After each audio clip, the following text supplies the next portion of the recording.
automatically change. When the relationships start to change, you're loving yourself, you're loving others. Wow, it's beautiful. It's beautiful, the relationship I have with my family now. The people that are in my life. You know, when we start to really connect with ourselves, we start to connect with those that are supposed to be in our lives, you know? We're not attaching ourselves to things that are not good for us. And there's so many great things that happen when we just simply, we're going to talk a lot about the work that we do. When we do the work, we get to this place of abundance, and it's our natural state. It's our birthright to be abundant. It's our birthright to be loved, right? In our natural state, we don't have to be fearful. We don't have to fear anything. We're naturally protected. Oh, my gosh, I overdosed 12 times in my youth.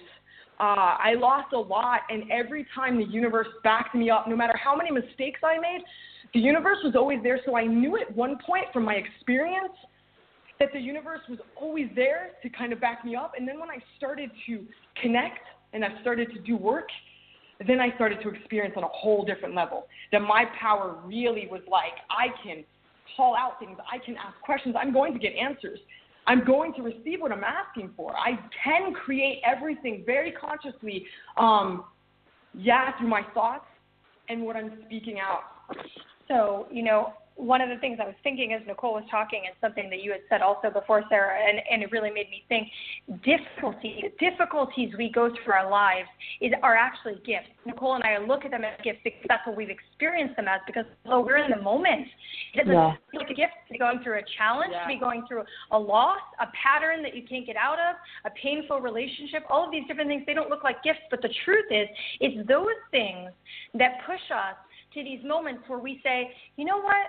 My mind is open to me looking for a different solution, or going inside and seeing what's really hurting and that needs to be corrected, because when we are okay, quote unquote, nothing changes. Everything stagnates. We don't evolve.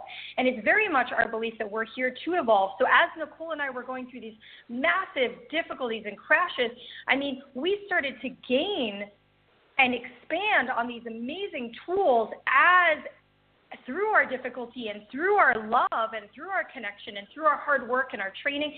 And I mean, I left a career in law. Nicole left a career in business. We lived in New York City for almost a decade. We left, and we realized that the gifts that we had obtained, the answers, right, the context that we had gained that we could share to other people that they could use and be empowered with, the tools that we had gained to be able to access people's deepest roots, where you could go in there like almost we were doing surgery, take out the root and watch the symptoms, watch the patterns actually dissolve and fade away and die away. I mean, that was, and we knew at that point there was no way to abandon that purpose. That was our why. That was what we had to do. And so we committed ourselves to that, to our work, to what we do now to our clients, you know, and that's where we are.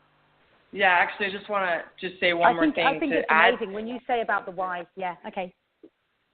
Yeah, no, I just wanted to add that, like, I can honestly say that I am so grateful for all the pain. Like, I'm so grateful for my addiction. I am grateful for the abuse. I am grateful for all those things, because I was able to completely get through them as if they never happened. Like, I'm not emotionally or mentally attached to that.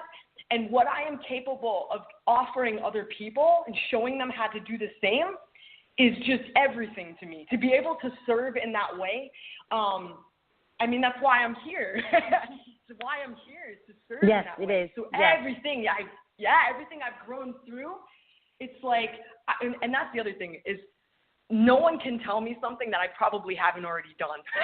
So I can never judge. My compassion for humans my compassion for humans runs so deep. I always tell people, I don't know anyone that loves as hard as me. My heart is so big. I'm sorry, I'm going to blow my spot up. I love so hard. I love everyone. And when I see people that, you know, are just come at me and maybe hate me, I judge them less, because I know how much pain they're in, and I've been there. So I get that. And so I honor that, truly. I honor that, how we are in so much pain. Sometimes we have to attack others, and really it's what's going on with me. Every time I'm pointing a finger, I know something's going on with me. And so there's always room for work and healing, and also just so much compassion for those that need it. And we all need it. We do. Like, as I'm listening to both of you in the last 10 minutes, I'm smiling because you have been the perfect guest that I wanted to put across on my show, because everything you're saying is so true. You're being so authentic in what you're saying. Like, you know, Nicole talking about you've overdosed 12 times and how the universe was not giving up on you. It was saying, stay, you've got more to do. And look at what you're doing on the other side of that. So that was the bit that really made me smile big, because that could have ended badly, but it didn't. You're still here. So I'm a big person about gratitude and doing wonderful things with your life while you're here. So I'm really, really, really pleased to hear that part of the story. And you saying as well about being in pain, because I believe that you have to have gone through something to really fight for something as well. Because if it's given to you easily, it didn't feel like it was worth having. And I think that just goes down to gratitude and the work that you put into things. And, you know, when I've spoken to you previously and I asked you about, you know, do you ever work alone? But having heard even more about how you're meant to be, you know, what energy do you create together? I mean, you're called twin flames. So people, when they work with you, they work with you together. Describe to me what the advantages of having both of you in the room with you as you connect with the different people that you work with. That's a great question. So, you know, it would be a longer discussion to explain the energy of what this union is, but we talk about it as sacred union, twin flame energy. It's almost like a concept of how our energies are merged in a lot of ways. We share a lot of energy, and what happened when we connected is that all these gifts started waking up with us, and when we work with somebody, we see all of the balance. Nicole houses a lot of masculine energy within inside, you know, and she can actually bring that in, and we're working with a man or a woman when there's an aspect that needs to be corrected in that area, or she is very, very much a seer. She can actually see things going on in the body, heal things physically in the body, and I can feel we're both non-traditional psychics. When we say that, it's because we receive information, clear information about you, what's going on in your life. We don't use, you know, any cards or anything like that in order to do it. We literally just receive information. But as we work together, we create a completely holistic approach to working with one person, all of the aspects of your energy. Sometimes someone will be resistant in one aspect. Maybe they had a lot of trauma with women. Maybe they had a lot of abuse from a mother or something like that, and they'll pull away from my feminine energy a little bit at times, and then Nicole can hold space for that. And so it's always creating a balance for the client to have this absolute breakthrough. And then not to mention, like I said, we share these sort of balancing gifts. Yeah, it's really interesting. So sometimes actually every time when Dov and I are working and I'll be speaking, right afterwards she'll come in and hit a different angle that I wasn't seeing, and I have to put like thumbs up to her, like, oh my God, that was so good. So it's like, you know, whatever. Isn't that I great? Don't get you, whatever I don't get you, she gets. It's really awesome. Actually, and it's amazing, yes, because I felt that when I met you. When I met you, I could see the connection between the two of you and how you do bounce off each other. Like what you've just said now, I've actually seen with my own eyes. It's almost, you know, when you say about people finishing each other's sentences, I actually could see that myself in the first 10 minutes of me meeting you. So that's really great that you work with people in that way. And I'm not surprised it's called Twin Flame Revolution. It just seems the most appropriate name to put together. How do you get around the stigma of what you do? Because I know some people still think this is a brand new way of doing things. How do you get around that? I know it's not the great word stigma, but how do you get around that to convince people that this is what they need, this can help you, you need to go with this? How does that work when you're actually talking to new people that are considering being with you? So, you know, the most amazing thing is I have the most logical mind, right? I 10 years of school. I am an attorney in many states. My mind since I'm a child works in logic, and guess what is so amazing about the universe and energy? It is actually logical. People think, oh, it's going to be something that's super abstract and therefore I'm not going to be able to absorb it in a logical manner.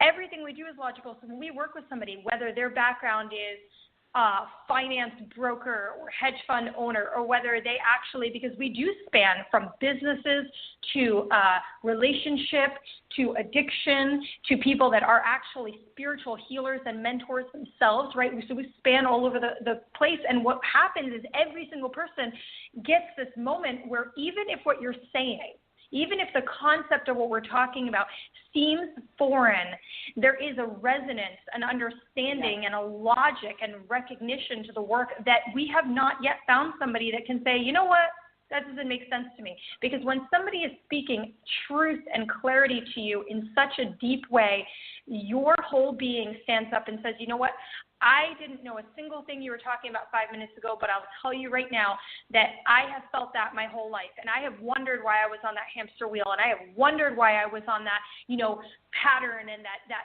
reliving this behavior and these loops. And when you showed me the content and you showed me the root, and I felt that energy moving, and then the next day I see my life changing, these are sort of logical and undeniable truths that shift. Yeah, actually, Dov and I, when we meditate and pray, we really call in, the clients that are going to be best for us, that, are going to be able to, awaken with us and through us. And so it's very interesting when we do social media stuff and YouTube stuff.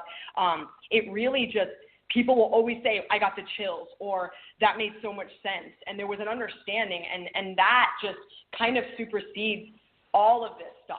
And it's very interesting. We have all types of religions that come to us, and all psychiatrists, therapists. It doesn't matter. It's because there's a part of us that knows. So we have the ego part that's like, really like ego, like, totally looking at everything from just a very, maybe even almost like a fearful place. And then we have our higher self, which is all knowing. So if you ever, I'm sure that most people have heard this, where you tap into your higher knowing, your higher self. Your intuition. Yeah, completely. So when we tap into that, there's a part of that really allows for us to feel. Now, feelings are amazing. So with our energy work, we always tell people, go by how you feel. It is your greatest gift. Your feelings will not really, they won't throw you, they're gonna tell you the truth. Sometimes people don't understand how to use their feelings, as for instance, Dov, when something really is not going well, or she's headed for danger, she gets massive anxiety in a certain way where she knows something's going to happen. And so she really knows, wait, that's not good for me. So that's just an example. But I just always tell people, go how you feel, and, we attract who we're supposed to work with us. Absolutely. I think it's great that you say about how do you feel about this, because, when we're talking to children and we're trying to get them to perform well at school, it's just as a kindergarten or a grade 1, and we say to them so often, and I guess we lose this as we get older, we always say to them, how did you feel about that? Now, when you said that to that person, they got upset, how do you think they felt? So we really talk at a young age about feel when we're talking, like I say, how did you feel about that? And what did you think they did? And how did they feel? But as we get older, we actually forget about the feeling of things. So I think that was a great point that you brought up, because sometimes you say, I didn't really feel like that. So I think that's give a great explanation to what you do, and, can really connect to how that is when people are really working well with that.